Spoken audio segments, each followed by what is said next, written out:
ना समझ में आ रहा, लेकिन समझ समझ के पढ़ना है, इसी तरह चैप्टर है। तो है ना कि ई बुक को हम एक ही बार में पढ़। Hello everyone, welcome back to my YouTube channel. तो आज के इस वीडियो पर हम लोग इंडियन पॉलिटी एम लक्ष्मीकांत के बारे में बात करने वाले हैं। जो कि आप लोग जानते हैं कि ये जो बुक है हम लोग सिविल सर्विस एग्जामिनेशन में प्लस स्टेट पीसीएस के एग्जाम में अक्सर ये बुक को ही यूज़ करते हैं पॉलिटी के लिए। तो ये बुक काफ़ी ज़्यादा लेंदी है। कैसे कंप्लीट करें, किस तरीके से कंप्लीट करें, किस तरीके का अप्रोच रखें, उसी चीज़ के बारे में इस वीडियो में हम लोग डिस्कशन करने वाले हैं। तो चलिए हम लोग अपना वीडियो को जो है उसको स्टार्ट करते हैं, ज़्यादा देर ना करते हुए। ये बुक जो है ना इंडियन पॉलिटी का एम लक्ष्मीकांत वाकई में बहुत ही ज़्यादा लेंदी है। आप लोग देख सकते हैं इसका मोटाई कितना है। इसमें टोटल 92 चैप्टर है, जो कि 7th एडिशन है। और 92 चैप्टर कोई एक या फिर दो पेज का चैप्टर, हर चैप्टर नहीं है। कम से कम बहुत ही बड़ा बड़ा भी बहुत सारे चैप्टर है और बहुत ही छोटा छोटा भी बहुत सारा चैप्टर है। तो उसी के हिसाब से ये बुक को पूरा भी करना है। सबसे पहले अगर हम बात करें कि एक दिन में कितने सारे चैप्टर पढ़े, तो स्टूडेंट क्या करते हैं ना कि एक ही दिन में ना सोचते हैं कि हम पूरा बुक को कंप्लीट कर लेंगे, जो कि पॉसिबल नहीं है। हो सकता है कि पढ़ पढ़ के रीडिंग कर करके आप लोग कंप्लीट भी कर ले, लेकिन उस तरह का समझ में नहीं आएगा जिस तरह का आप लोगों को समझना चाहिए एग्जाम के लिए। तो कोशिश कीजिएगा ना कि हर एक चैप्टर को थोड़ा समझ समझ के और कम कम चैप्टर करके पढ़े, क्योंकि एक ही बार में पढ़ने से अच्छा है ना समझ कर कि थोड़ा थोड़ा ही पढ़े लेकिन समझ समझ कर पढ़े। क्योंकि इस बुक में बहुत सारे ऐसे भी चैप्टर है कि बहुत सारा हार्ड है और बहुत सारे ऐसे भी चैप्टर है ना जो कि आसानी से समझ में आ जाएगा।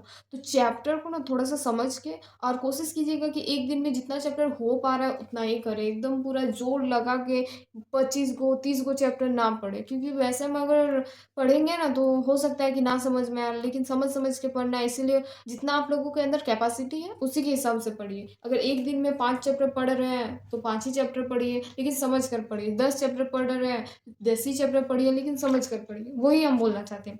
साथ ही साथ नोट्स बनाते जाइए। नोट्स बनाएंगे ना तो इसमें आप लोगों का ही हेल्प होगा।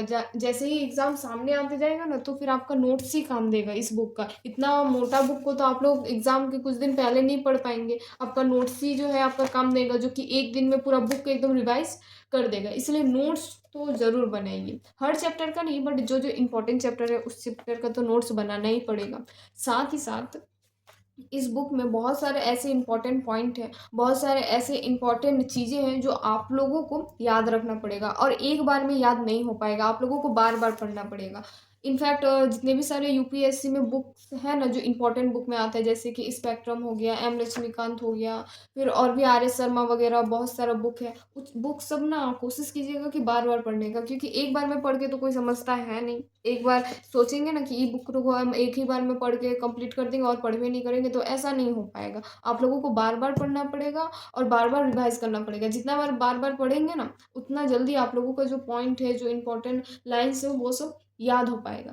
नोट्स बना लीजिएगा और बार बार पढ़िएगा और कोशिश कीजिएगा कि अपने कैपेसिटी के अकॉर्डिंग ही ये बुक को पढ़े। एक दिन में अगर 5 चैप्टर पढ़ पा रहे हैं तो उतना ही चैप्टर पढ़िए। ज़्यादा चैप्टर पढ़ने का चक्कर में मत पढ़िए। अगर कम टाइम है तो आप लोगों को एक्स्ट्रा मेहनत करना पड़ेगा, एक्स्ट्रा एफर्ट डालना पड़ेगा। तो उसी तरह से अपने आप को मेंटेन करते रहिए। देन आप लोगों का जो इन पॉलिटी का जो बुक है ना वो स्मूथ तरीके से आपका कंप्लीट होते जाएगा। जिस जिस तरीके से हम बोले ना कि जिस तरह का कैपेसिटी है, नोट्स बनाते चाहिए, उस चीज़ को ना सिर्फ फॉलो करते रहिएगा। और अगर एक दिन में आप लोग 2 बुक को मतलब फॉलो करते हैं, 2 सब्जेक्ट को फॉलो करते हैं, क्योंकि बहुत सारे स्टूडेंट ना एक दिन में दो सब्जेक्ट फॉलो करते हैं। कोई हिस्ट्री ले लिया, कोई ज्योग्राफी ले लिया, 2 सब्जेक्ट को पढ़ते पढ़ते जा रहे ताकि सिलेबस जल्दी खत्म हो। लेकिन वो 2 सब्जेक्ट पढ़ तो रहे हैं, लेकिन 2 सब्जेक्ट के लिए जो जो चीज़ें करना होता है दिन भर में उसमें भी ध्यान देना पड़ेगा। हम तो बेसिकली एक ही सब्जेक्ट लेकर चलते हैं, क्योंकि एक सब्जेक्ट में ही हमको बहुत सारी चीज़ें करना पड़ता है। जैसे आंसर राइटिंग हो गया, पीवाईक्यू हो गया, रिवाइज करना हो गया, नोट्स मेकिंग हो गया, बुक को रीडिंग करना हो गया, लेक्चर को अटेंड करना हो गया। बहुत सारे एक ही सब्जेक्ट में करना पड़ता है, तो इतना टाइम नहीं मिलता है।